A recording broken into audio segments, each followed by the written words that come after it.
I'll try to be fair in this. Break glasses, play cricket.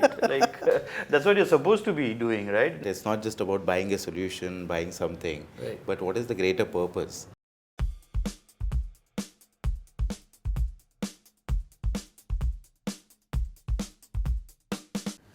All right, welcome. My name is Jay Man, and this is a panel discussion about content. We have Amit, who is partner EY, with us, and Monish, founder and CMO of Wicked Good. What a wicked name, bro! Like, I'm a real fan of this name, Wicked Good. How did you come up with this brilliant name? So I think every story begins with some sort of a conflict, right? Right. And what we headed out to do in the market was to make healthy pastas and healthy noodles, right? Which was never heard of.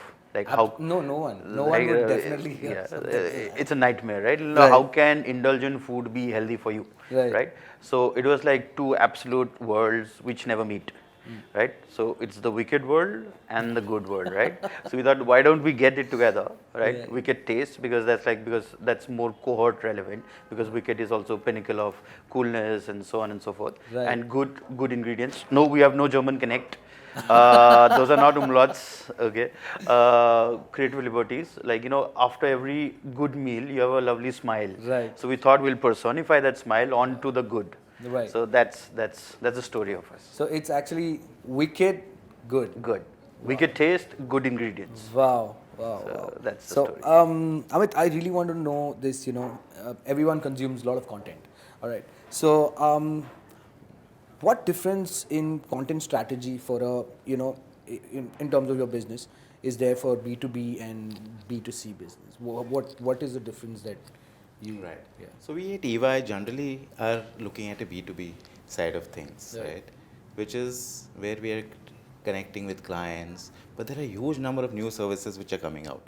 So that's where we use a lot of content creation, and like we just got into a different type of managed services solutions. Right. So we have created huge amount of content because that's what sticks and sells with people. Because right now, with such a dry topic like compliance and accounting, Right. how to make it much more interesting through content and use cases, and there is a concept of a wave space session Right. where all that content comes together is really fantastic.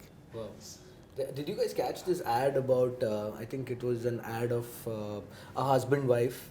They're on a bed, and the husband is really not paying attention to her. He's checking on his emails, and then finally she sends an email to him, and tells him that I'm not really keeping well. So that hits a human note. No. Number one, and the other thing is it connects to everybody. So how has content influenced your brand per se? See, unfortunately or fortunately, I think content is the bloodline for the survival of the brand today, right? Because as a culture, we have shifted our ways of getting entertained, right? Right. We used to watch TV, 8 hours of TV, 6 hours of TV. That has evaporated out of our life. Correct. We spend almost like get or leave like another 1 hour, okay, of your entire woken space in your day where you are on your phone. Right. You wake up, you look for your phone, and then your day begins, right? And you keep the phone and you hit the bed, right? Yeah. So, content is absolutely quintessential. Right. There is no debate to that. I think all of us agree to Right. that. What differentiates each brand or each philosophy or each narrative is how you use that content. Right. I always give this lovely example, okay, where a leading publication did a no TV day. Wow. Okay. Yeah. And that leading publication kind of emphasized without really telling you Yeah. that for one day we're going to go back to reading. Yeah. Right. Go back to reading, go back to playing in the ground. They arranged some amazing activities for the kids and the family. So it was just amazing. It was just like it was back in the 90s. Everyone going to the park, playing. Like they had different stalls where there were different games and things like that. I was like, wow, man, that's like path-breaking content.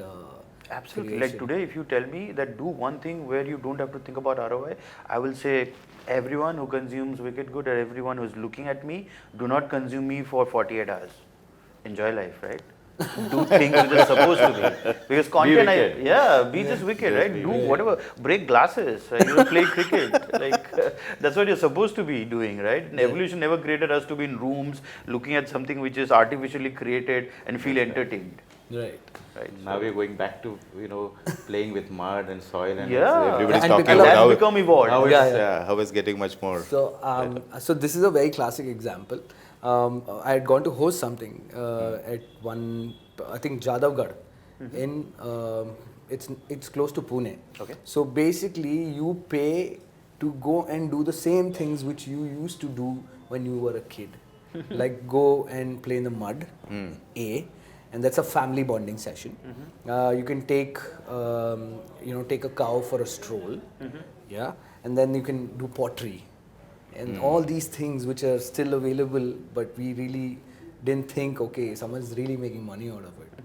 So I wanna understand, like, when it comes to if there is content, and as a brand, first thing is it has to appeal to people, right?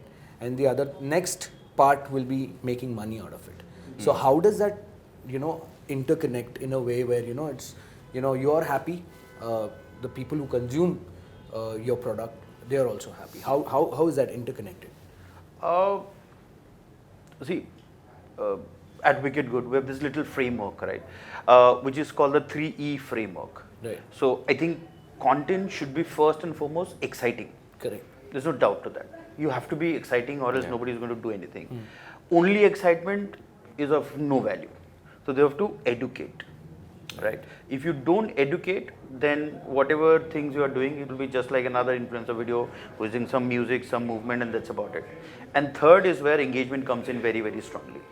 If you give the first two in the sequence of importance, if you are exciting, Right. you're building in the education element into that excitement, then people are bound to engage with you. Wow.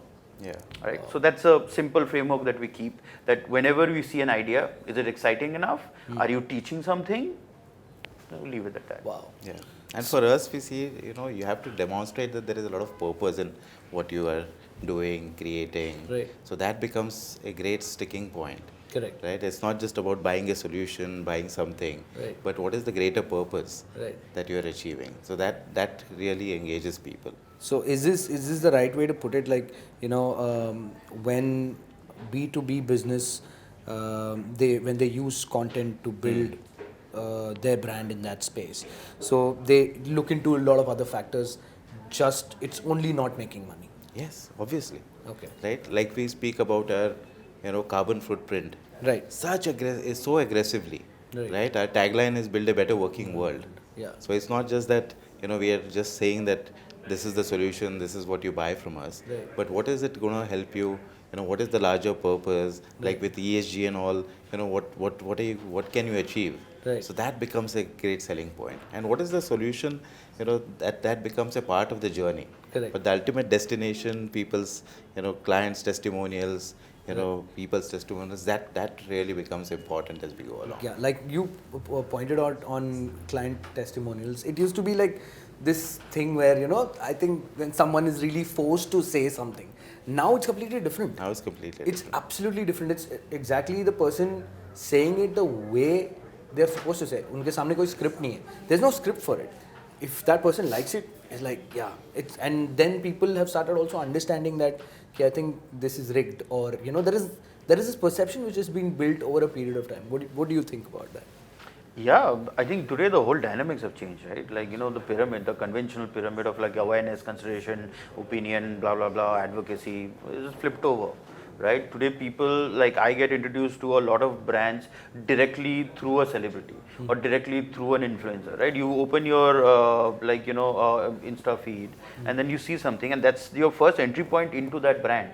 And right there the consideration has happened, because like, oh, he is somebody who's into health, and he is promoting this, like, a nice pair of, like, shades which will help you work out better while you are working out under the sun, right? So I'm like, oh, he's doing it, consideration gets built. So straight up, my purchase happens, I click on it, I'm like, oh, if I use his code, I'll get a discount, right? on that. So right now the pyramid is flat out. Okay. Gone, right? So I think when you talk about testimonials, they're not testimonials anymore. Testimonials were an external factor. Right. They've become inherently internal factor now because that's advocacy. Right. As a new brand, you're building more narratives. You're building, like, you feel it's bad. What do you feel it's bad? It's the taste, is the texture, is the aftertaste, whatever. I want you to tell that because I want my potential customers to actually be cognizant. Okay, Right. like for us, like we're a health food brand, right? We Right. can never ever replace a 100% indulgent guilty brand. We can't. Because that taste is operating at 101, Right. at a sigma, right? We would always be fluctuating at a 95 to 100, right? So I want my potential buyer to understand that I'm buying into something which will fluctuate between 95 and 100, Wow. right? Yeah. So thereby that advocacy is Right. absolutely imperative for me. Right. Yeah. So let's get to this part where now influencers are doing a lot. In terms of like when we went into lockdown, so even the brands saw the potential that instead of me making a 2 crore ad for any brand, like they had this big budgets and they used to get all these people. Now they instead said like, okay, let me put these 50 influencers and let me take a chill pill. So what do you think? Is it really working, or is it like, is it going to be temporary, or it's going to like change over a period of time? What do you think about it? So in our field of business, influencers are generally clients and people who they look up to. Like you can't imagine a Harvard Business Review has a EY ad which is a client testimonial. Wow. So that's the kind of that's how our influencers work in our industry. Right. So that's something that we end up doing, right? And our influencers are more in Davos and other places where global summits happen. Right. So that's where we are. Wow. But very clearly, people listen to them.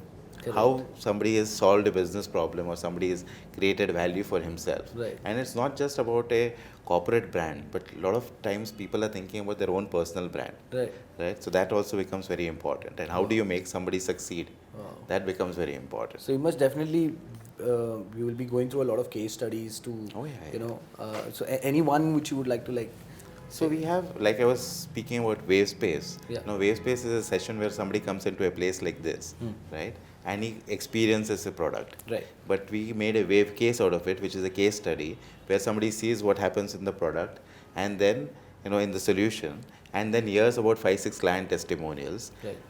listens and creates the value for himself because, there is a design studio and, we design solutions, in a big four Based on consulting that. firm as well Yeah. on what is the client's need. Like a large corporate comes in, their whole team comes in, they design the solution and then we implement it. Right. So that, that's the case study that we have. So some of the largest business groups in India and abroad, that's what we end up doing for them. Wow, it's phenomenal.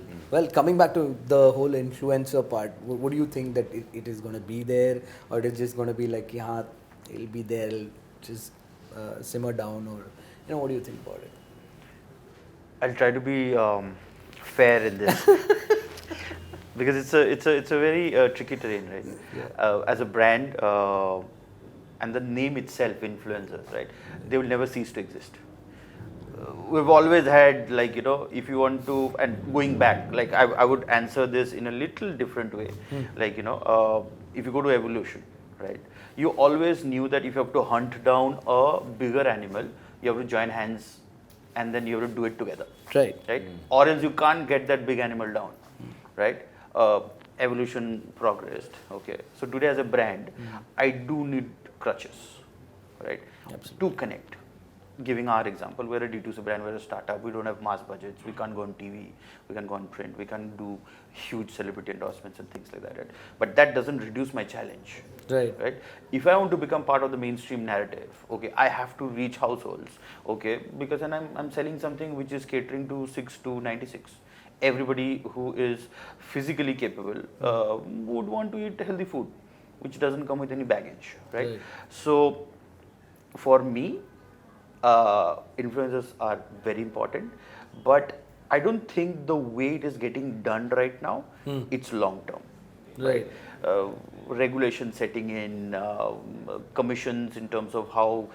The point is you send something to somebody, right? That's look at it from a very primeval lens, right? And don't look at it from a like a device or a strategy, right? You give something to someone. If that other person likes it, that person is going to be gung-ho about it. My friend gifted me a pen in school, and I'm like, wow, I still have that pen. It's because it's a fantastic pen. Yeah. And at the same time, if a friend gave me something which like popped out in the first week, I still would say, कि अरे तूने मेरे को कुछ दिया था, it like popped out. Right. So it's only going to change the way it is operating right now, because how it is operating like at this point in time, because there's no regulation in terms of cost, right? Certain assets have certain figures attached to it. So just taking an example, if it's a dynamic content, somebody will charge you 70K, somebody will charge you 1 lakh, somebody will charge you 6 lakhs, and so on and so forth, right? That's not sustainable. Right. There has to be some bit of unanimity and consistency in what you do. As a brand, if you ask me, it's very important for me to do it with somebody who resonates with my personality. Absolutely. The brand personality. Right. Just because you have awareness, just because you have an X. And what do followers actually mean? Like, you They're know, numbers. it's a hukum. Yeah. It's just like, you know, oh, my page has like 20 million followers, right? But what actually are you doing? Unless and until you are somebody like operating at a genius level, right? A Messi or a Ronaldo, right? You do something and then the whole freaking world knows about you, right? Or else followers today is a hokum, okay? So I feel, to answer, the way influencer marketing operates, it's a ticking time bomb. Okay, it will change. Right. Okay, it will become much more organized, where resonance with the brand would become quintessential. All right. Any advice for brands who are like just starting up with their strategy? Any advice? So in my line of work, I work with a lot of startups as well, right? When companies are looking to invest in them, doing diligence. So what we look at is, you know, the guy who has got a great corporate film, the guy who has good presence, that's the one that we speak a little more about. Right. So that creates a huge amount of stuff. So putting out content for yourself as a startup, that's something which is very important. Wow. And being, seen and looked at right places, that's another thing. So that's something that I would like to say. How about you? I think it's a little broader point of view. It's like with content, fail quick, fail forward. Wow. Right? Wow. That's what is important, right? Yeah. You got to fail quick. Right. And the only way to fail quick is do different things. Correct. You do not know what is going to succeed because there's no copybook. Right. Right? And also, like, you're not the first one, you're not the last one doing it. So just fail quick, move on. Keep doing it. Well, it was great talking to both of you, and I wish you all the very best. And Wicked Good. I really want to try. Sure. And we'll definitely chill sometime. Sure. Thank you. To understand strategies so much. more. Thank you so much. Yeah. All right. So all the very best to Amicable Crew, Harsh here. Thank you so much, man. And it was fun. Peace out.